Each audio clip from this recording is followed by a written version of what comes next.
Ketika Tuhan Yesus berkata di dalam Lukas 18 ayat ke-8, "Jika anak manusia datang di bumi, apakah ia mendapatkan iman di bumi?" Saudaraku, kalimat ini sama dengan berkata begini, kalau Yesus datang, apakah ia mendapati orang Kristen yang benar-benar berstatus sebagai anak-anak Allah di mata Allah, yang berkeadaan sebagai anak-anak Allah?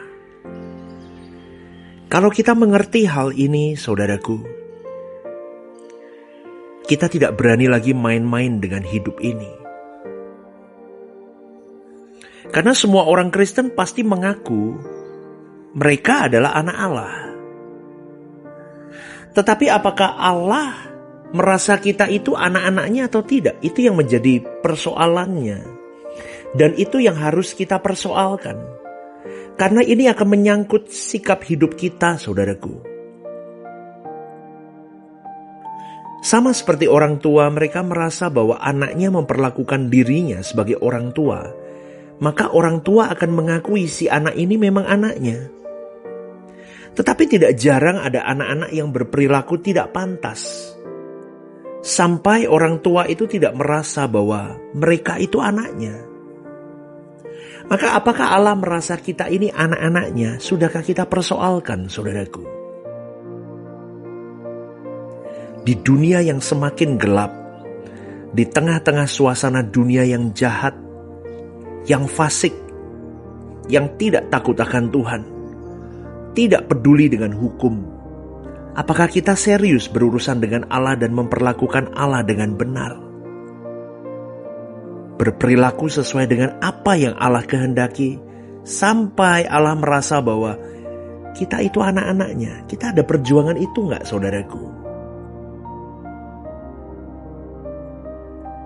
Yohanes 1 ayat 12 tertulis begini, "Tetapi semua orang yang menerimanya diberinya kuasa supaya menjadi anak-anak Allah, yaitu mereka yang percaya di dalam namanya." Hak diberikan oleh Allah bagi yang menerima firman, supaya mereka menjadi anak-anak Allah. Ini percaya atau beriman yang benar, saudaraku. Iman dengan kualitas seperti yang tertulis dalam Lukas 18 ayat 8. Orang-orang yang menerima firman kebenaran dan percaya atau beriman dengan benar adalah orang-orang yang diperanakkan bukan dari darah atau dari daging, bukan pula secara jasmani oleh keinginan seorang laki-laki, melainkan dari Allah. Kita semua dilahirkan oleh orang tua kita, dan kita pasti mewarisi gen, sifat karakter orang tua. Maka Allah mau kita dilahirkan oleh Dia, saudaraku. Allah tahu siapa yang telah mengalami kelahiran ini. Dan orang yang mengalami kelahiran baru pasti mengalami perubahan. Perubahan sesuai dengan apa yang Allah inginkan, yaitu sempurna seperti Bapa. Gen dari Bapa harus turun kepada anak-anaknya. Hal itulah yang diperjuangkan oleh Allah melalui atau di dalam Roh Kudus. Itulah sebabnya di dalam Ibrani 12 firman Tuhan mengatakan bahwa Bapa mendidik kita sesuai dengan apa yang Bapa pandang baik. Sama seperti orang tua di bumi yang mendidik anak-anak mereka supaya menjadi anak-anak yang baik menurut pandangan orang tuanya. Karena setiap orang tua punya konsep apa itu baik, apa itu sukses. Allah pun punya standar, saudaraku. Maka Allah mendidik manusia yang menerima Yesus, menerima firman, menerima kebenaran, supaya menjadi anak-anaknya. Dan standarnya adalah putra tunggalnya, Yesus itu sendiri. Jika orang Kristen atau orang percaya menerima didikan Bapa, maka dia akan mengambil bagian di dalam kekudusan Allah. Ini artinya orang Kristen itu akan mengalami perubahan kodrat, saudaraku. Bapa kita yang sejati, Bapa segala roh, mendidik supaya kita beroleh kehidupan. Zoe, artinya yang berkeadaan berbeda dari sebelum terdidik, Setelah dididik, perubahan kodrat terjadi dalam dirinya. Makanya kita harus memberi diri dididik sampai kita mengalami perubahan sesuai dengan apa yang dipandang Allah itu baik. Sesuai dengan standar Allah. Inilah yang namanya dilahirkan baru atau ciptaan baru. Ibrani 12 mengatakan beroleh bagian dalam kekudusannya. Artinya begini, kita bisa memiliki keadaan seperti Bapa. Jadi kalau bicara tentang kekudusan, di dalam kata kudus termuat potensi atau kemampuan untuk bertindak seperti Tuhan. Berpikir, berperasaan seperti Tuhan. Amin, saudaraku. Berpikir, berperasaan seperti Tuhan artinya begini. Setiap hari, setiap saat, pikiran kita, perasaan kita harus tertunduk kepada Kristus. Jadi kalau orang terus berjuang tertunduk kepada Kristus pikiran dan perasaannya, dia tidak berani sembarangan berpikir, berasumsi tentang orang lain, berpikir negatif tentang orang lain yang tidak tahu kebenaran sejatinya. Karena kalau orang sudah berpikir sesuatu tentang sesamanya dan itu buruk, itu tidak ada bedanya dengan seorang pembunuh, saudaraku. Karena dia memfitnah. Belum lagi kalau dia punya asumsi, kemudian asumsi yang salah itu disebarkan oleh dia. Dan meracuni banyak jiwa. Dan jiwa-jiwa yang dulunya sungguh-sungguh ke Tuhan rusak gara-gara racun itu. Maka saudaraku, kita harus hati-hati bagaimana kita berucap, bertindak, berperilaku. Kita harus berpikir seperti Kristus berpikir. Kalau tidak, saudaraku, pikiran kita, perasaan kita jadi pangkalan setan. Ketika menjadi pangkalan setan, maka benih-benih racun itu akan terus dilontarkan dalam mulut kita karena pikiran dan hati kita rusak. Sakit hati, tidak sesuai dengan apa yang dia ingini. Akhirnya dia akan berkata-kata sesuatu yang atau bertindak sesuatu yang tidak Tuhan mau. Jadi hati-hati saudaraku dengan hidup kita. Iblis itu seperti singa yang mengaum, berkeliling kepada setiap manusia yang siap untuk diterkamnya.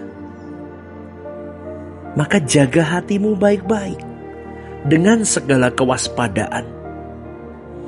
Tundukkan pikiranmu, taklukkan kepada Kristus. Maka kau bisa hidup benar, baru benar di hadapan Allah. Kalau tidak, kau akan salah pasti. Akan tabrak sana, tabrak sini. Dan orang seperti ini, orang yang sedang membuka celah dan kerasukan setan, saudaraku. Kerasukan setan secara lahiriah gampang diusir, mudah, saudaraku. Tetapi kalau orang sudah kerasukan di dalam pikirannya, susah, saudaraku. Dia akan jadi pribadi yang sangat licik dan jahat. Dan orang kalau sudah kerasukan setan di pikirannya, dia tidak memikirkan jiwa-jiwa lain di hadapan Tuhan. Yang penting dia terpuaskan. Dia tidak memikirkan ketika ucapanku ini ku keluarkan dalam mulutku, adakah aku menggugurkan keselamatan orang lain karena mulutku? Apakah aku dengan berucap begini, orang itu bisa jauh dari Tuhan gara-gara mulutku? Kadang orang tidak berpikir, saudaraku. Itulah yang saya katakan. Kekudusan itu adalah kemampuan untuk bertindak seperti Tuhan. Dan syarat untuk memiliki Tuhan dan dimiliki Tuhan adalah memiliki kekudusan di dalam segenap hidup kita. Termasuk di dalam pikiran, perasaan, ucapan, tindakan. Semuanya. Dan kesempatan ini mahal sekali.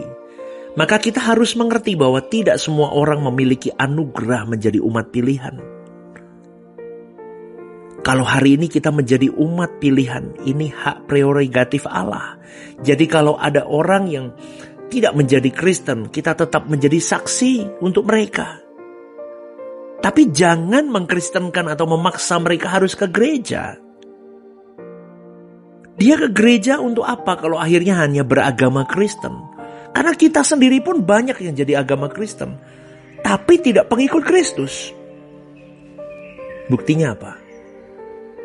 Berapa banyak orang Kristen hari ini yang lebih mementingkan ego dirinya, harga dirinya, nama baiknya,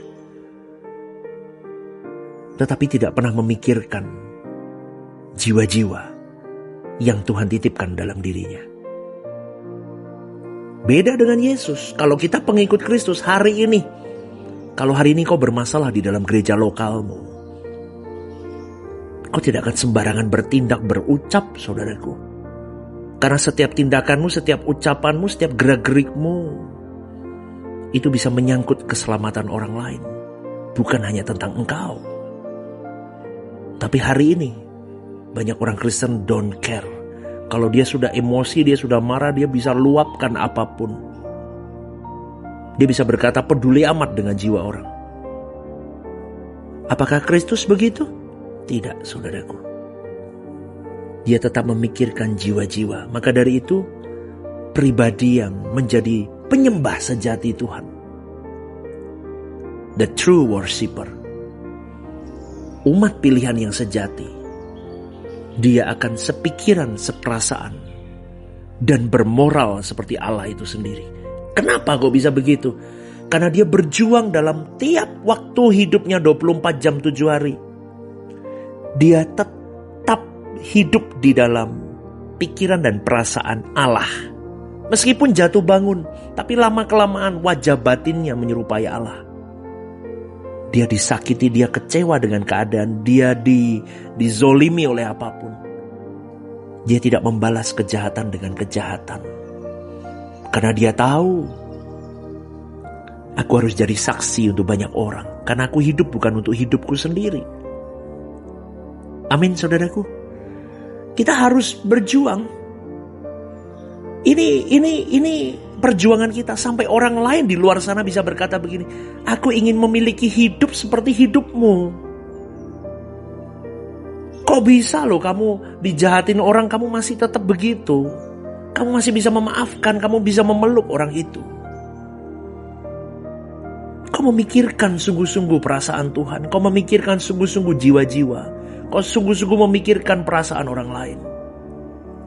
Tetapi ingat saudaraku, orang-orang yang dipilih Tuhan harus mengikuti perlombaan yang diwajibkan. Itu terdapat dalam Ibrani 12 ayat 1. Dan perlombaan itu sebenarnya adalah bagaimana keluar dari kodrat manusia. Dari kodrat dosa kita. Kalau kodrat manusia kita dipukul, kita balas.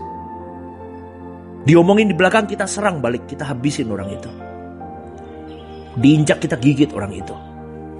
Tapi kita masuk menjadi orang yang berkodrat ilahi. Seperti Yesus mengambil bagian di dalam kekudusan Allah.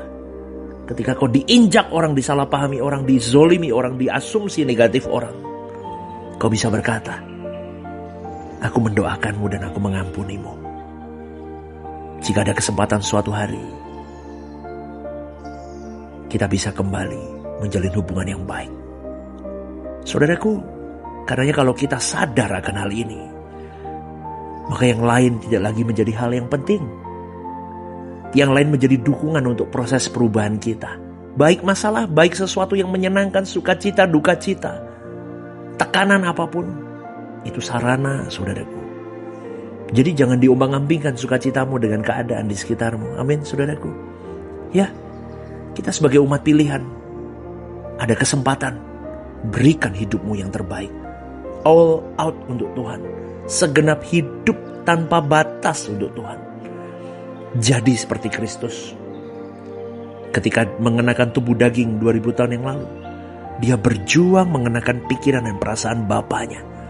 Hari ini, kau dan saya berjuang mengenakan pikiran dan perasaan Tuhan Yesus. Sampai suatu hari nanti kita bisa berkata, ini toh yang dirasakan Tuhan. Ketika engkau disakiti, engkau tetap bisa tersenyum dan mengampuni orang itu. Ketika kau dibicarakan salah tentang dirimu, miring dirimu, dikatakan yang buruk-buruk di belakang sana, kau bisa berkata, aku tetap tersenyum dan aku tetap sukacita. Karena aku tidak melakukan itu. Tetapi aku tetap mengasihi orang-orang yang melukaiku dan menjahatiku. Ini toh Yesus yang berkata, Bapa ampuni mereka, karena mereka tidak tahu apa yang mereka perbuat. Indah, itulah kekristenan, saudaraku. Berjuang ya. Selamat pagi, saudaraku. Selamat berjuang jadi Kristen-Kristen sejati. Pagi hari ini kita mulai dengan tuntunan Roh Kudus.